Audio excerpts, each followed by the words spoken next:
1867, an 8-year-old boy quietly became America's most terrifying medical mystery.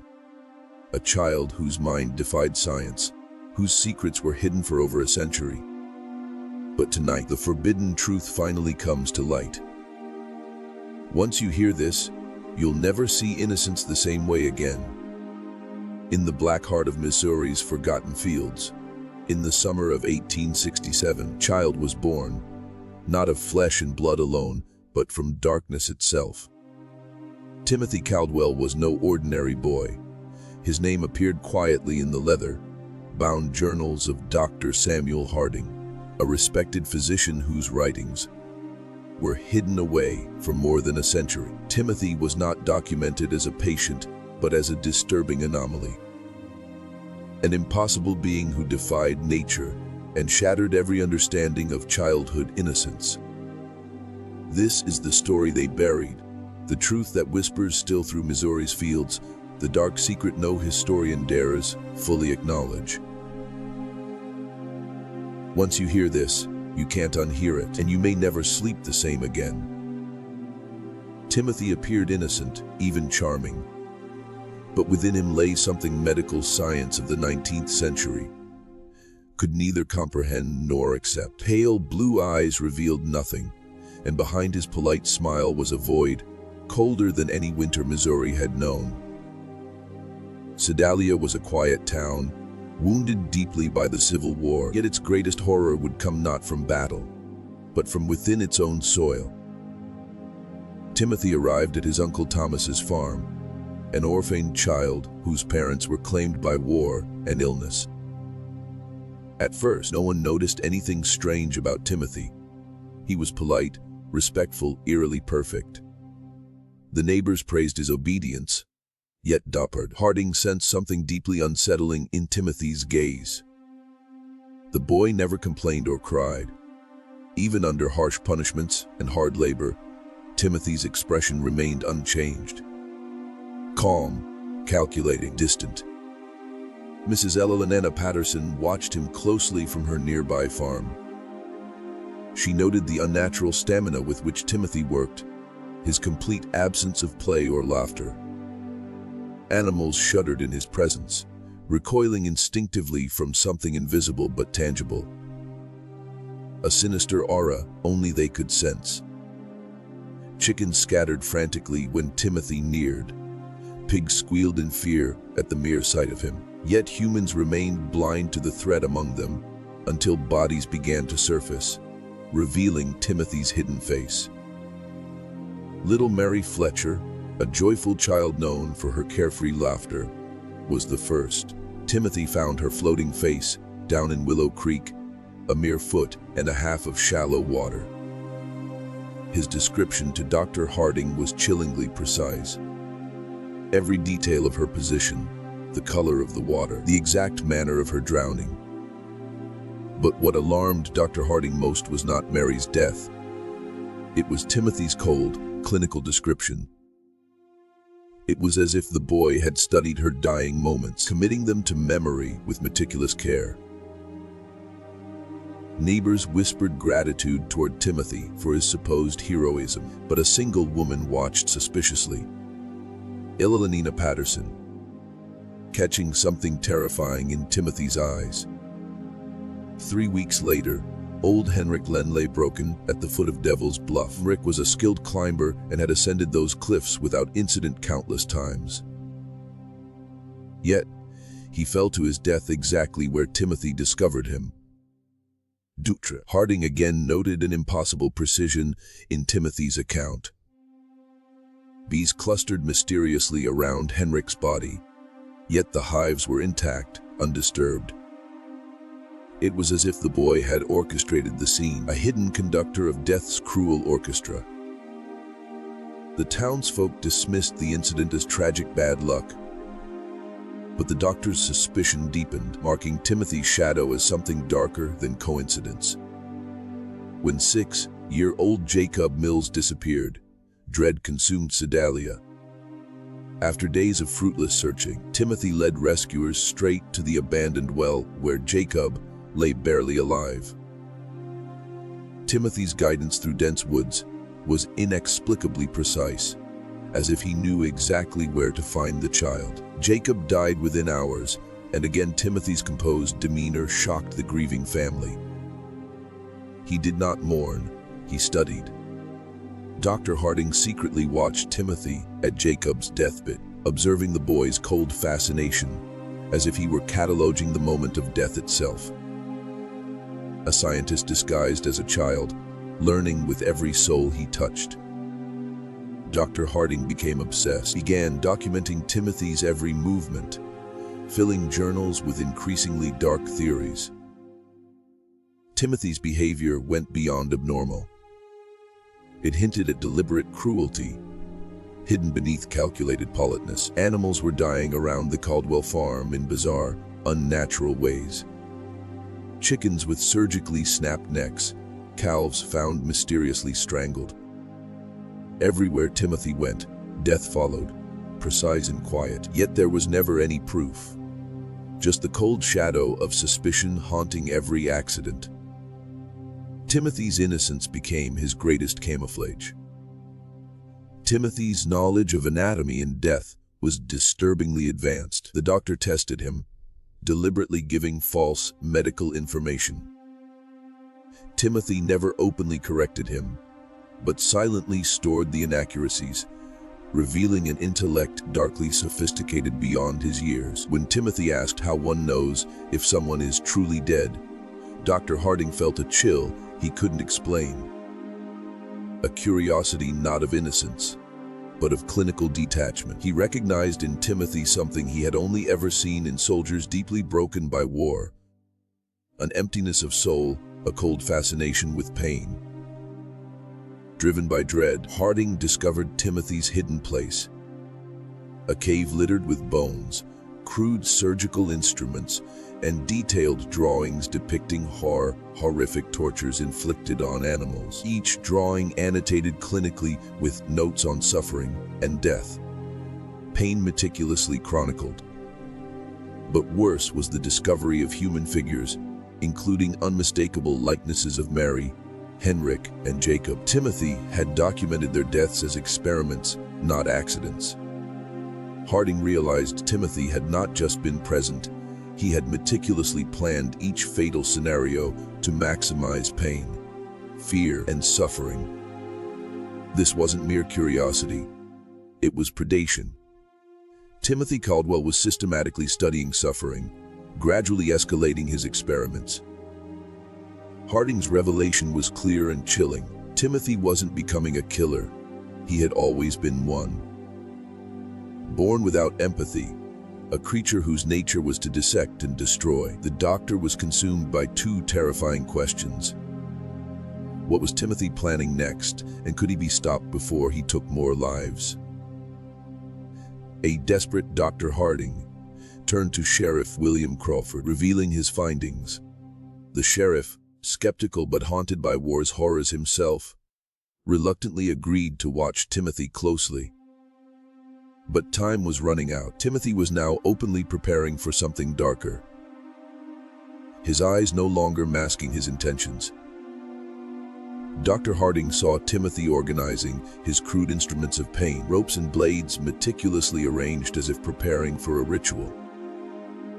Timothy's demeanor was no longer hidden. He wanted Harding to know what he was.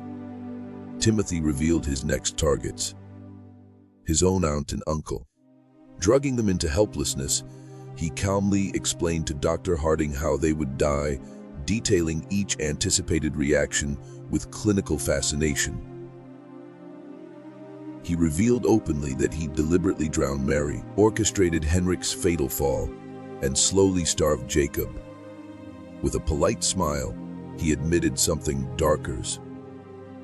Still, humans suffered more profoundly when betrayed by someone they trusted implicitly. Timothy was experimenting with emotional torture, using familial bonds to amplify agony. Harding confronted Timothy, pulling his pistol. Timothy, unfazed, calmly challenged the doctor, revealing his knowledge of Harding's carefully planned trap. "You're curious," Timothy said coldly, "about how far I'll go. You want to understand me. You want to know how monsters are made. Timothy stepped closer, whispering with icy clarity, "Monsters aren't made, Doctor. We're born." Before we plunge deeper into darkness, comment twice below, "Born in shadows." This locks in your awakening, signaling that you're ready to face truths hidden from most men. Timothy stood unmoving, a boy of 8 who held knowledge darker and more terrifying than any man of Sedalia County. His small frame cast long shadows in the dim farmhouse, shadows that danced on walls like twisted marionettes pulled by invisible strings. Dr. Harding steadied the pistol, his fingers trembling slightly, not from fear, but from the impossible reality he faced. Timothy's gaze never wavered, calm eyes piercing through layers of reason, logic, and morality. He spoke softly, almost sympathetically. "You think evil is something learned, something inflicted by hardship or cruelty. You're wrong, Doctor. Evil isn't something you can educate out of a child, or beat out, or pray out. Evil is primal, a pure force, something ancient and timeless. It existed before civilization, before morality. It's as natural as breathing. Only most people pretend otherwise." Harding felt the weight of Timothy's words settle heavily upon him, shattering every comforting illusion he'd ever held about humanity. This was not a damaged child reacting to trauma, nor a mind twisted by tragedy. Timothy Caldwell was something else entirely. A cold reflection of humanity stripped bare, devoid of warmth, conscience, or compassion. He embodied a truth so forbidden, so terrifying, that the human mind instinctively recoiled from acknowledging it. Timothy moved toward the doctor with slow, deliberate steps, each one echoing ominously against the wooden floors of the farmhouse. Raised his small hand, not in aggression, but in invitation, beckoning Harding into the abyss. "Come with me, Doctor," he whispered. "See the world through my eyes, free from illusions, free from weakness. Imagine what we could learn together. Imagine the knowledge we could unlock if morality didn't hold us back." Harding's mind raced, searching desperately for logic, reason, or compassion hidden somewhere within Timothy, but there was none. Timothy was neither insane nor irrational. He was perfectly aware, fully conscious of his actions. He understood empathy intellectually, but only as a weakness to exploit. Harding saw with devastating clarity that Timothy wasn't broken. He was complete, entirely himself, the purest manifestation of what humans labeled evil. "Why show yourself to me?" Harding finally asked, his voice barely above a whisper. "Why not continue your deception, hiding your nature from the world?" Timothy smiled slightly, as if amused by the question. "Because deception has served its purpose. I needed time to understand the limits of human suffering. Now that I know what I need, secrecy is unnecessary. You understand my nature, Doctor, because deep down, you recognize the shadows in your own heart. Your morality is a carefully constructed cage, a prison you willingly occupy." Timothy stepped closer, whispering so softly Harding had to strain to hear. "I am the key to your freedom. Release yourself from guilt, from conscience. Embrace your true nature, Doctor. Join me." Outside, Sheriff Cord and his deputies shifted uneasily, hidden among the trees. The wind was oddly still, the normal sounds of rural Missouri absent. Animals had fled, sensing instinctively the presence of something unnatural. Crawford felt his breath quicken inexplicably, sweat beating across his brow. He had seen war, faced horrors on distant battlefields, yet nothing unsettled him as profoundly as this isolated farmhouse, where innocence had been corrupted beyond comprehension. Inside, Harding hesitated, fighting the horrifying realization that Timothy's offer wasn't entirely repulsive. It was tempting. For a terrible instant, The doctor glimpsed freedom from morality's chains, from the burdens of guilt and responsibility. It felt like liberation. But that freedom was toxic, tainted by darkness so absolute that it threatened to extinguish humanity itself. Harding's heart hammered violently, fear mixing dangerously with curiosity. "Where would you want me?"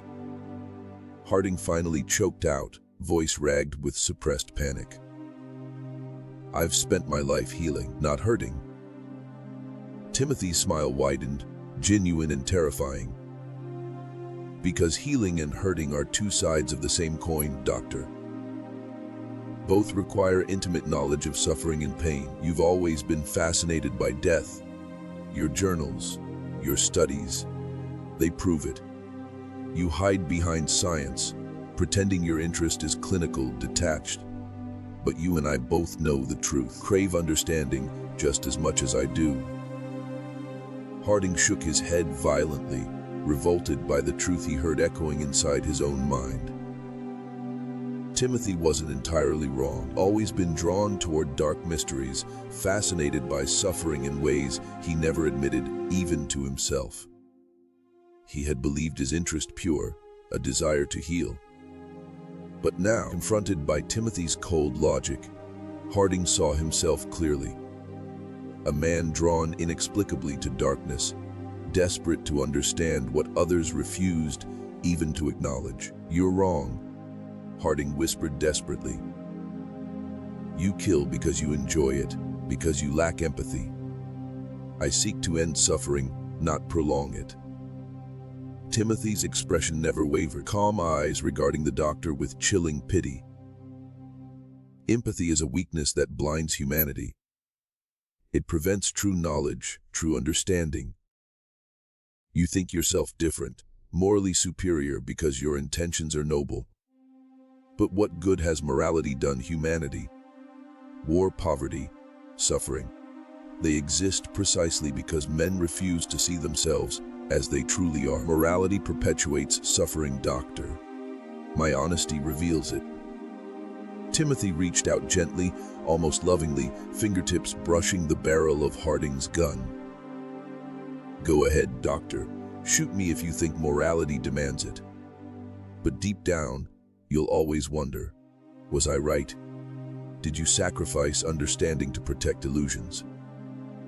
Harding's hand shook violently, finger tightening on the trigger, heart screaming with conflicting voices. His world teetered on the edge of an abyss darker and deeper than anything he'd ever imagined. And Timothy watched him calmly, knowing the choice Harding faced would alter him irrevocably, no matter which path he chose. "Choose now, Doctor," Timothy whispered. "Step into truth, or cling forever to comforting lies." Harding felt his breath trapped in his chest, a burning heaviness tightening around his ribs. The farmhouse walls, which had once symbolized a simple rural life, now felt oppressive, closing in slowly, suffocatingly. Timothy's words echoed relentlessly, slicing deep into Harding's psyche. Step into truth, or cling forever to comforting lies. It was not a question posed lightly, but a gauntlet thrown down by darkness itself. Harding recognized, with a sharp pang, that the choice Timothy presented wasn't just about himself. It was a choice humanity had always faced, but rarely acknowledged. Confront the truth about the deepest human darkness, or live forever imprisoned by ignorance.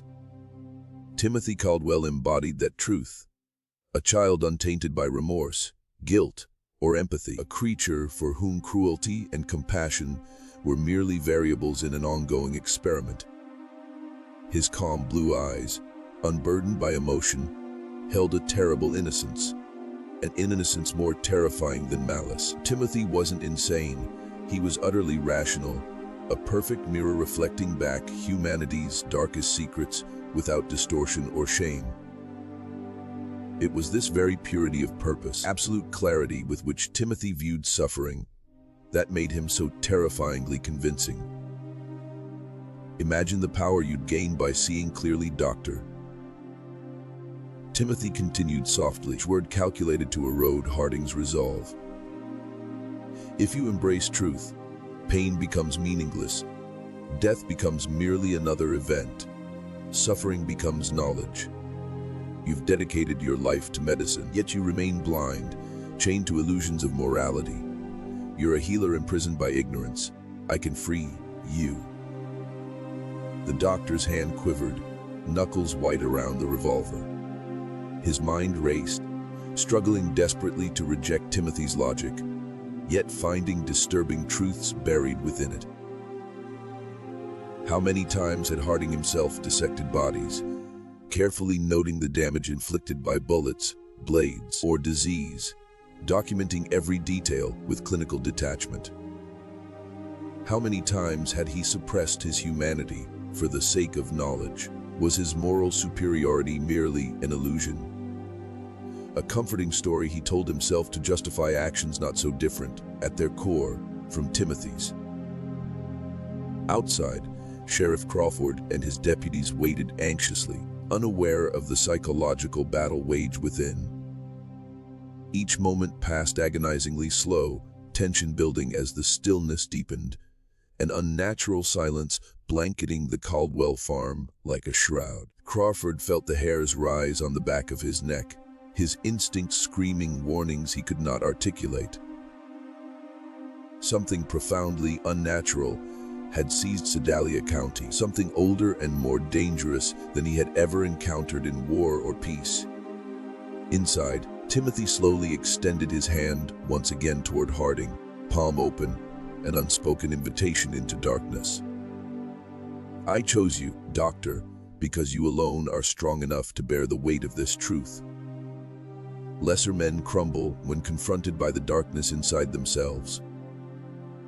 But you're different. You sense the potential hidden beneath the layers of morality society forces upon you. Harding saw the path Timothy offered stretching before him. Limitless knowledge, freedom from guilt, understanding beyond human morality. Yet every step into that darkness meant leaving humanity behind, severing forever the fragile bonds that connected him to life, love, empathy, everything he had believed defined him. The revolver trembled violently, betraying the turmoil inside Harding's soul. Sweat poured down his temples, blurring his vision. Timothy's gaze held no judgment, only patient anticipation, as if the boy knew exactly what Harding would choose, even before Harding himself knew. I can't, Harding whispered finally, voice ragged with despair.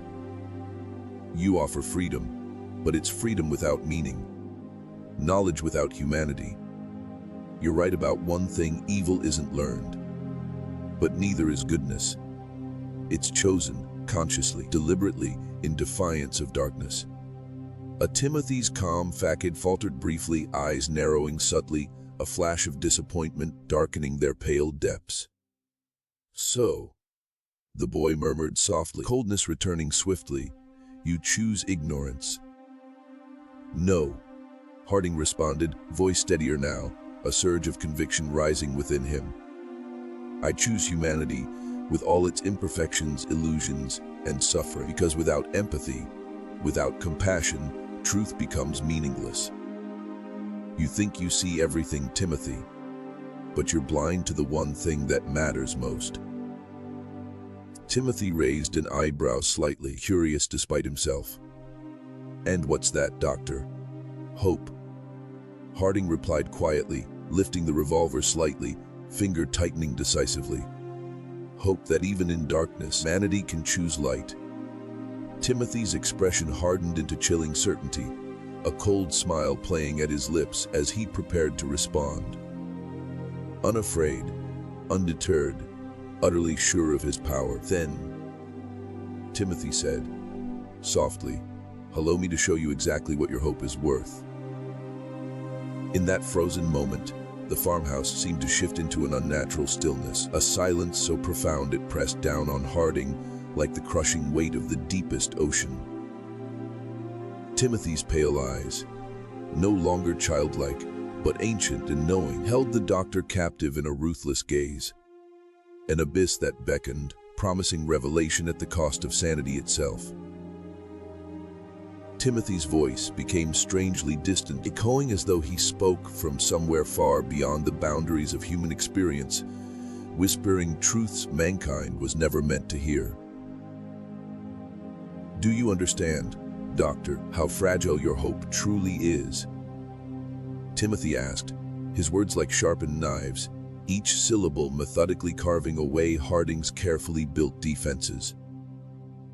"You cling desperately to morality, believing it protects you from darkness. But morality is nothing but a thin layer of ice, cracked and unstable, beneath which lurks an ocean of shadow. You live your lives pretending evil is an aberration, something to be corrected or suppressed, never admitting it as the foundation of your nature." Harding struggled for composure, fighting an overwhelming urge to lower the pistol, to surrender to Timothy's voice that spoke with seductive, terrible logic. His hand shook violently, but he forced himself to hold steady, gripping fiercely onto a single thread of conviction. Still, Timothy pressed forward, relentless, his presence expanding until it filled the room with an unseen pressure that threatened to crush Harding's spirit entirely. "Look at me, Doctor," Timothy commanded quietly. "Look into my eyes and tell me you see madness or cruelty. Tell me you see something unnatural or monstrous." "You won't, because I'm not an anomaly. I'm your reflection, unfiltered and unmasked. Every war, every massacre, every atrocity committed throughout history wasn't an aberration. It was mankind expressing its true nature, stripped of pretense, embracing freedom from morality. You fear me, not because I am alien, but because I am familiar. Because deep down, you know I represent humanity's purest form." Harding's vision blurred, his pulse racing as fear clawed at his chest. He desperately sought words to counter Timothy's unrelenting assault, but doubt had already seeped in, insidious and corrosive. Timothy had exposed a chasm within Harding's soul, a place where unspoken truths lay buried beneath comforting illusions. Timothy's revelations resonated dangerously, echoes of darkness whispering promises of forbidden enlightenment. "What frightens you most?" Timothy continued, calmly approaching Harding. "Isn't my darkness. It's your own recognition of it. I merely stand unburdened by self-deception, openly embracing what you deny. You believe hope is strength. But hope is merely ignorance cloaked in optimism. True strength is accepting reality without flinching, embracing the dark without fear, guilt, or remorse." Harding took a shaky breath, each inhale filled with dread, each exhale draining courage. Timothy's words burned through his mind, igniting uncomfortable truths he had long avoided facing. The boy's argument was terrifyingly sound. Morality did falter, repeatedly failing humanity. Wars raged, innocents suffered. Justice remained elusive precisely because men stubbornly clung to illusions of inherent goodness. Timothy stepped forward again, stopping mere inches from the pistol barrel, utterly unafraid. Pale, clear eyes locked onto Harding's, penetrating deeply into his very soul.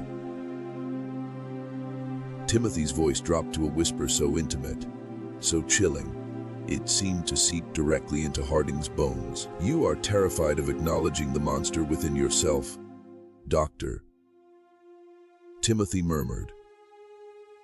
"But what if I told you there is power in embracing it? What if I revealed that true self-mastery, true control, isn't suppression of your nature, but acceptance?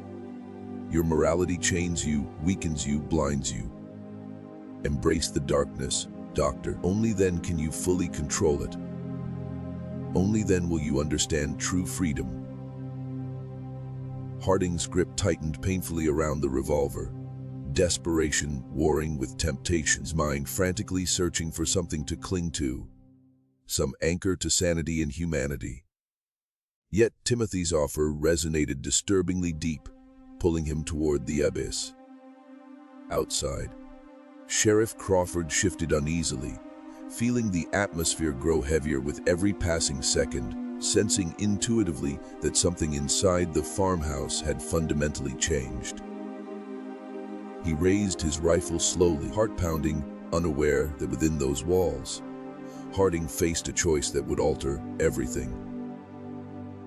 Timothy reached out again, hand open, offering the key to the forbidden chamber hidden within Harding's own heart.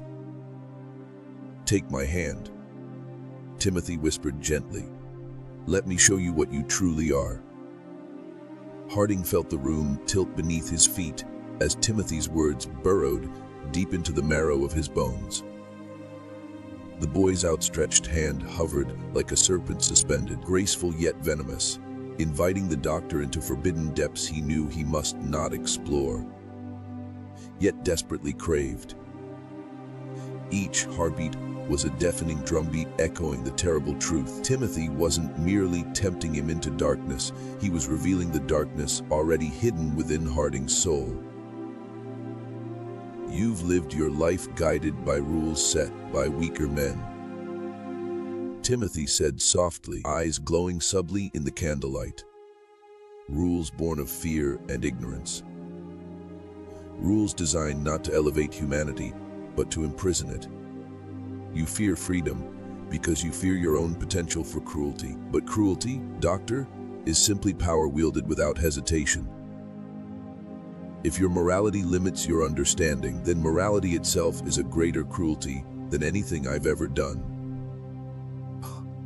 Harding's throat tightened, muscles rigid, body trembling as he struggled against Timothy's terrifying logic. He had spent a lifetime believing he knew himself. But in Timothy's presence, he realized he'd only ever known a mask. Beneath his carefully cultivated empathy lay uncharted territories of potential, places he dared not acknowledge. Harding saw clearly now that Timothy was not forcing darkness upon him. He was simply illuminating shadows already there, long suppressed but never truly erased. Timothy lowered his voice further, barely audible but somehow echoing with profound resonance. Every great discovery, every profound advancement in history, was made by men who broke the chains of conventional morality. Knowledge has always required sacrifice. Your heroes, scientists, explorers, conquerors, achieved greatness precisely because they dared embrace darkness. Do you truly believe medical progress, your beloved science, advanced without cruelty, without suffering? Do you believe the anatomy books you treasure were written by men burdened by compassion, or by cold, clinical curiosity identical to mine? Harding's breath caught painfully in his chest, a sharp pang of horror slicing through him. Timothy was right. Every textbook, every medical breakthrough came at the expense of pain and suffering. Autopsies performed on bodies stolen secretly from graves, medical trials conducted without consent, experiments hidden behind closed doors. Science's hidden history was dark, brutal, ruthless, and it advanced precisely because empathy had been set aside, placed by ruthless pursuit of knowledge. You see it now, don't you? Timothy whispered knowingly. We are the same, doctor, bound by a thirst for understanding that transcends artificial morality. You've hidden behind compassion to justify your fascination. But I offer something purer. Clarity without illusion, truth without guilt. Timothy moved even closer, impossibly calm, his voice caressing Harding's battered conscience. Consider what you gain by embracing truth, doctor. Freedom from hypocrisy, liberation from guilt, power to shape reality without hesitation. Imagine knowledge unshackled by doubt or remorse. Imagine yourself free to explore the mysteries of life and death without moral constraints. True mastery over existence itself. Harding's vision blurred again, pulse thundering in his ears, heart yearning fiercely for the forbidden knowledge Timothy offered. But each seductive promise carried a terrible cost. The annihilation of the person he had believed himself to be. Accepting Timothy's invitation meant crossing an irreversible line, becoming not simply enlightened, but utterly transformed, being no longer constrained by humanity's sacred illusions, forever alienated from empathy, love, and connection. Still, the temptation pulsed with magnetic force. Could Timothy truly understand him better than he understood himself? Had Harding secretly longed for liberation from morality, burying his deepest desires beneath layers of denial? The revolver shook in his hand, no longer aimed directly at Timothy, but drifting downward, slowly, inexorably. "You see the truth," Timothy whispered, noting Harding's weakening grip with quiet satisfaction. "And the truth will set you free." Outside, Sheriff Crawford's anxiety grew unbearable. Every instinct screamed that something profoundly unnatural unfolded within the farmhouse walls. Yet he remained frozen, unable to intervene, paralyzed by uncertainty. Inside, Timothy reached gently toward Harding's trembling hand, fingers almost touching, voice tender yet commanding, each syllable an irresistible force, pulling the doctor closer to the edge of surrender. "Let go of fear," Timothy urged softly. "Release yourself from morality's chains. Take my hand and become what you were always meant to be." Timothy's fingers hovered inches from Harding's shaking hand. A silent promise, an offering of forbidden wisdom masked in innocence. The room grew colder, shadows lengthening as if summoned by the dark communion unfolding. Harding felt his heartbeat slow to a torturous rhythm, each pulse reverberating through the silence as though measured by some ancient metronome, counting down toward an irreversible decision. The moment held him captive, a prisoner suspended between humanity's fragile warmth and the absolute clarity of Timothy's ruthless truth. "You already know the choice you'll make, Doctor," Timothy whispered, eyes never wavering from Harding's tormented face. "All your hesitation, all your resistance is merely pretense, an illusion born of your lingering attachment to a false identity. Man you believed yourself to be was always a mask, constructed carefully from morality's comforting lies. But masks eventually slip, Doctor, revealing the true face beneath. You fear me because in me you see your reflection, the person you've always feared becoming yet secretly desired to become." Harding swallowed painfully, his throat dry, mouth tasting bitter with the recognition of his own vulnerability.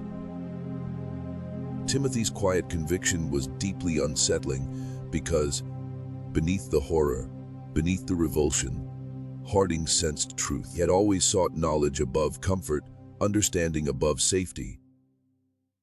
Had he not dissected corpses himself, rationalizing it as scientific necessity? Had he not, during long sleepless nights, wondered secretly about the limits of human endurance, the precise moment pain became unbearable, the exact boundary between life and death?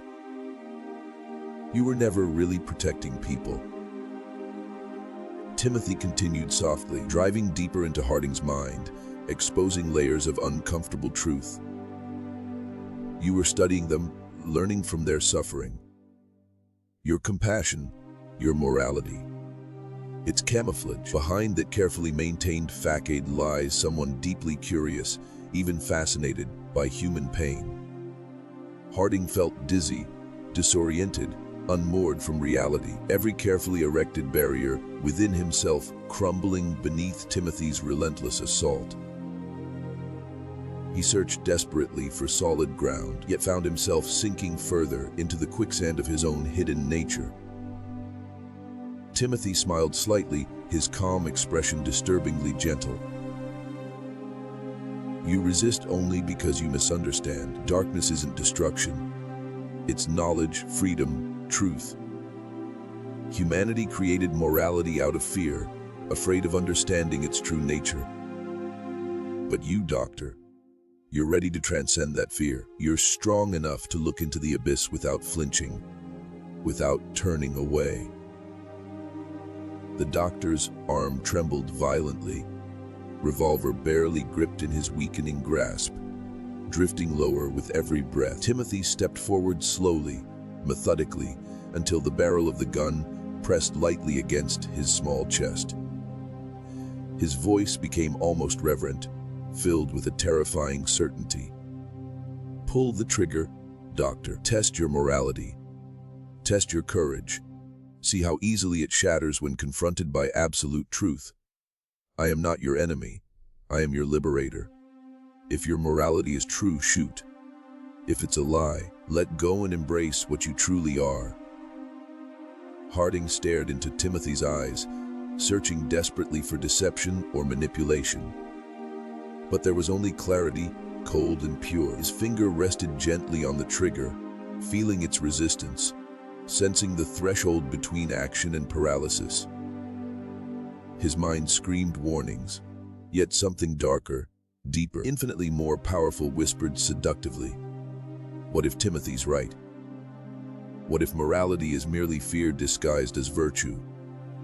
He stood poised at the precipice, unable to move, trapped between two irreconcilable truths, between humanity's comforting illusion and the terrifying clarity of the abyss.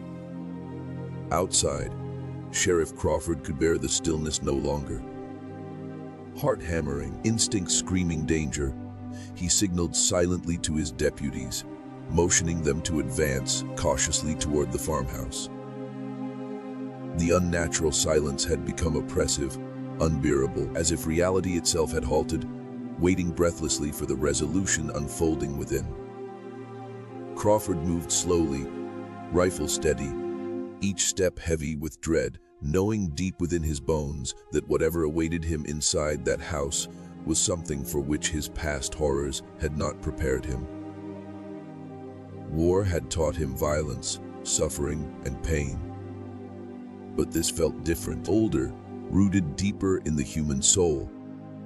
He reached the porch, pausing, breath shallow, heart thundering against his ribs. Inside, Harding felt his resolve falter under Timothy's unyielding gaze. The boy stood calmly, unafraid, utterly composed, awaiting the doctor's inevitable surrender. Harding's fingers trembled violently, knuckles white, trigger tension becoming unbearable. Timothy's gentle whisper filled his ears once more, infinitely patient. Don't resist, Doctor. Let go. Allow yourself to become what you fear most. In doing so, you gain absolute mastery, not only over others, but over your own fear, your own weaknesses. The power you gain by accepting your darkness is limitless, beyond your current imagination. Harding's breathing slowed, vision tunneling, until only Timothy remained visible, everything else fading to irrelevance. Timothy's presence filled his world entirely, becoming his only point of reference, the sole source of truth amid chaos and confusion. Slowly, Timothy reached up, placing his hand softly over Harding's trembling fingers, gently pressing the barrel of the gun harder against his chest. You can't hurt me, Doctor. You can only free yourself. Harding's pulse roared deafeningly, every heartbeat resonating painfully within his chest, mind fraying under the relentless pressure. He felt himself splitting apart, torn between desperate preservation of identity and overwhelming temptation toward Timothy's horrifying truth. Choose now. Timothy urged quietly, voice calm yet commanding, truth or illusion. A sudden, piercing clarity descended upon Harding. Timothy had maneuvered him into an impossible position. Pulling the trigger would destroy his moral identity, proving humanity's fundamental darkness. Refusing to shoot would validate Timothy's truth, that morality itself was weakness and fear. Harding's breath shuddered violently, sweat pouring down his face. mingling with tears he hadn't even realized were falling. At that exact moment, the farmhouse door crashed open. Sheriff Crawford burst into the room, rifle raised, eyes wild with urgency. Deputies flooded in behind him, weapons aimed, faces contorted in confusion at the strange scene before them. Timothy stood completely motionless, hand pressed calmly against Harding's revolver, small frame unflinching beneath the deadly barrel. Harding stared blankly at the sheriff, his expression utterly lost, trapped between conflicting truths, paralyzed by the abyss into which Timothy had led him. "Harding!" Crawford shouted, voice breaking the oppressive silence, urgency clear. "Step away from the boy." But Harding couldn't move, locked in a psychological struggle more dangerous than any physical threat. Timothy's eyes never wavered, calmly regarding the sheriff with detached curiosity. "Sheriff," Timothy said softly, "you're interrupting an important experiment." Crawford faltered momentarily, confusion flickering briefly across his hardened features. "Harding," he repeated forcefully, "put the gun down now." Yet Harding's grip remained rigid, locked in Timothy's cold grasp, each second feeling like an eternity. His voice emerged hollow, distant, filled with despair. "I can't." Crawford's eyes narrowed in disbelief, jaw tightening, weapon aimed steadily at Timothy. "Son," he growled, "release the doctor." Timothy's gaze shifted slowly toward Crawford, eyes empty yet infinitely knowing. "You misunderstand, Sheriff. I hold no prisoner here. The doctor is merely confronting truths you refuse to see." "Enough, enough." Crawford barked sharply, stepping forward aggressively. "Release him now." Timothy's expression softened briefly into a small, knowing smile. "You fear truth, Sheriff. You fight what you cannot understand, but violence won't protect you from the darkness inside yourself." Crawford hesitated, finger tightening anxiously around the rifle trigger, sensing the dangerous edge Timothy tread, a power he neither understood nor controlled. "You see, Sheriff," Timothy continued calmly, "the doctor understands something you don't. Darkness isn't something external. It's within. It always was." Harding stared helplessly at Crawford, eyes pleading desperately for rescue, simultaneously fearing salvation, knowing Timothy had irrevocably revealed the darkness inside him. "Doctor," Crawford whispered harshly, eyes locked on Harding's trembling form. "You have to choose. Let him go. Let yourself go." Timothy's smile broadened subtly, hand gripping Harding's fingers tighter, guiding the barrel into his chest with quiet certainty. The doctor already made his choice. Timothy murmured softly, "Now, Sheriff, it's your turn." Sheriff Crawford's heartbeat thundered wildly, his rifle trembling in his grasp as reality splintered violently around him. Timothy's calm, relentless gaze challenged everything Crawford had ever believed. He had come prepared for violence, for danger he could confront with a bullet. But this was something else entirely. This threat lived not in Timothy alone, but within himself, within every man in Sedalia. For the first time, the sheriff faced an enemy that could not be destroyed by force alone. "Sheriff," Timothy spoke softly, breaking Crawford's thoughts, voice gentle yet authoritative. "I know why you fear me. Fear me because I reveal what you hide, even from yourself.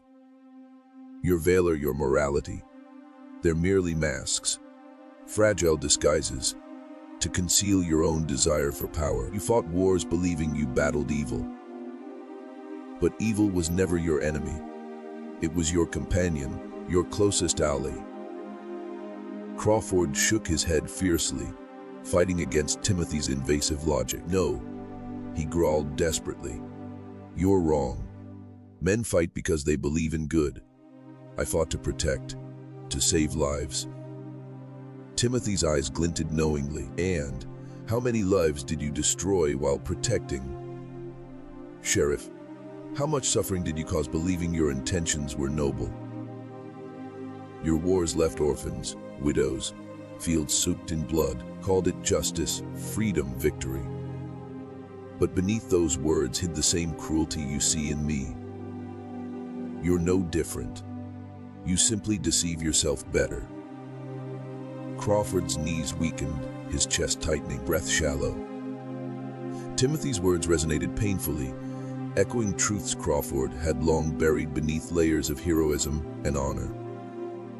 His trigger finger twitched uncertainly. Timothy stepped closer, unafraid, voice lowering seductively. Accept it, Sheriff. Morality never governed your choices. Power did. Control, dominance. Killing enemies wasn't duty. It was pleasure, primal satisfaction disguised as righteousness. You are exactly what you pretend to despise. Crawford stumbled backward slightly, face pale, eyes wide with horror at the accuracy of Timothy's words. His rifle lowered involuntarily, defenses crumbling beneath Timothy's psychological assault. You see it now, Timothy whispered gently, stepping closer. We are all reflections of each other. The line between hero and monster is illusion. Embrace it, Sheriff. Join the doctor in liberation from self-deception. Crawford stared helplessly into Timothy's eyes, feeling himself pulled inexorably toward acceptance of this forbidden truth. His identity, his honor, his self-concept, all teetered precariously on the brink. Release your illusions, Timothy urged quietly, hand extending toward Crawford.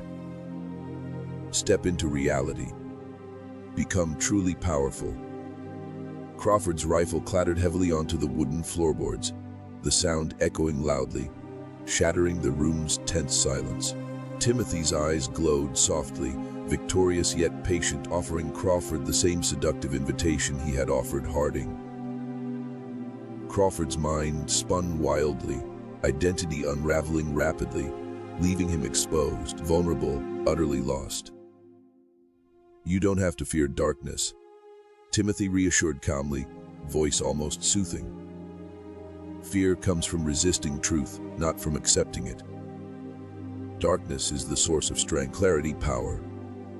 Your morality kept you weak, confused, incomplete. Together, we will transcend weakness.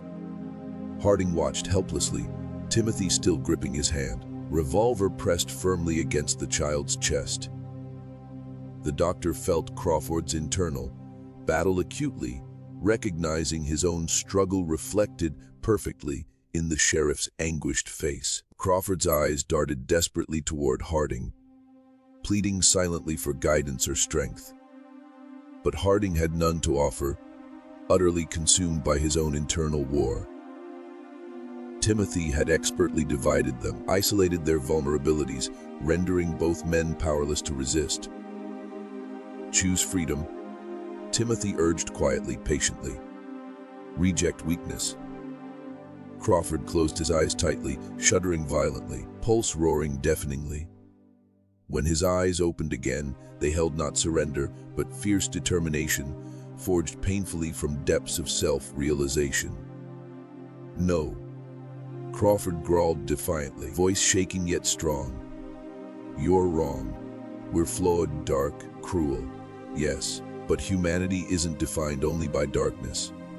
Morality isn't weakness. It's strength, precisely because it confronts darkness directly. We choose good despite our capacity for evil. Not because we lack darkness, but because we acknowledge it and reject it. Timothy's eyes narrowed dangerously, expression flickering with the first hint of anger. You deceive yourself. No, Crawford continued firmly, conviction rising with every word. You deceive yourself, Timothy. Think embracing darkness means control. But you're controlled by darkness. You have no choice, we do. Timothy's jaw tightened slightly, displeasure clear, voice cold, clipped. You've chosen ignorance. Crawford stepped forward decisively, expression resolute, unyielding. No, I've chosen humanity. The sudden strength in Crawford's words shattered Timothy's carefully orchestrated psychological grip. Harding felt the boy's control weaken, breathing returning slowly, clarity sharpening with Crawford's defiant stand. Timothy turned sharply back to Harding, eyes hardening dangerously. You see this, Doctor? Even faced with truth, men cling desperately to ignorance, weakness, illusions. You think him noble, yet he chooses lies because they're comforting. No. Harding whispered softly, finding courage in Crawford's fierce resistance. He chooses humanity precisely because it isn't comfortable. It demands struggle, sacrifice, constant vigilance. You offer liberation from morality, but it's false freedom. Empty, meaningless, void of life. Humanity requires pain because it also allows hope, love, meaning. You can't comprehend that, Timothy. Timothy's expression darkened further, eyes cold, devoid of earlier calm. Hope is weakness, Da. Hope, hope. Harding replied firmly, conviction flooding his voice. His courage. You're the one who fears Timothy. Afraid of empathy, compassion, human connection. Call it weakness because it's stronger than anything you possess. Timothy's hand tightened angrily around Harding's fingers, forcing the revolver harder against his chest. Then prove it. Choose your humanity. Shoot me. Harding's gaze never wavered, his voice quiet yet unwavering. I won't give you what you want. Killing you proves nothing. Your darkness loses power when rejected, not embraced. Timothy's control slipped visibly, expression contorting briefly with fury and confusion. He had underestimated humanity's resilience, believing his logic irresistible. You fear me! Timothy shouted suddenly, childlike voice cracking violently with frustration. No. Harding replied gently, unafraid now, liberated by clarity. I pity you. You're trapped, Timothy. Forever alone, isolated, incomplete. Your darkness isn't strength. It's emptiness, profound sadness you can never fill. Timothy staggered slightly backward, visibly shaken by Harding's words. His carefully maintained facade cracked deeply, revealing profound vulnerability beneath his cold exterior. Crawford stepped forward cautiously, rifle now lifted confidently, joining Harding in quiet solidarity. You've misunderstood humanity, Timothy. Crawford stated firmly. We're flawed, yes, violent, selfish, cruel. But beneath that darkness lies resilience, compassion, courage. You see, morality is chains, but it's the only freedom worth having. Timothy's small fists clenched angrily, tears gathering suddenly, unbidden in his pale eyes. Rage mixed with confusion and fear. You don't understand. You're blind. No, Harding replied gently. We finally see clearly. You've shown us darkness within ourselves, but also strength to resist it. Timothy trembled violently, confusion overtaking him entirely, certainty shattered. The power he wielded dissipated rapidly, revealing a frightened child beneath. A boy desperately clinging to control that slipped inexorably away. Harding lowered the revolver gently, feeling Timothy's grip weaken completely, releasing the weapon into the doctor's sole control once more. Timothy sank slowly onto the wooden floor, exhausted, small body shaking uncontrollably, tears streaming silently down his pale cheeks. Harding knelt gently beside him, compassion flooding into his previously conflicted heart. You're not alone, Timothy. You chose darkness because you feared connection. Connection is our greatest strength. Timothy's eyes lifted slowly, filled with pain, doubt, uncertainty. Vulnerability finally visible beneath layers of cold logic. I don't understand. Timothy whispered softly, trembling uncontrollably. "You're human, Timothy." Harding responded gently, extending a compassionate hand toward the frightened boy. And humanity means embracing uncertainty, vulnerability, pain. It also means embracing hope. Timothy stared helplessly into Harding's gentle eyes, desperately searching for deception or manipulation, but finding only genuine compassion, forgiveness, empathy. Outside, the oppressive silence lifted gradually, natural sounds returning. Birds, wind, life. Deputies relaxed slowly, tension dissolving. Sheriff Crawford nodded quietly toward Harding, understanding silently passing between them. Mutual recognition of humanity's profound resilience. Harding gently placed his hand on Timothy's trembling shoulder, guiding him carefully back toward the fragile, uncertain path of humanity. Accepting darkness, but choosing consciously to seek light,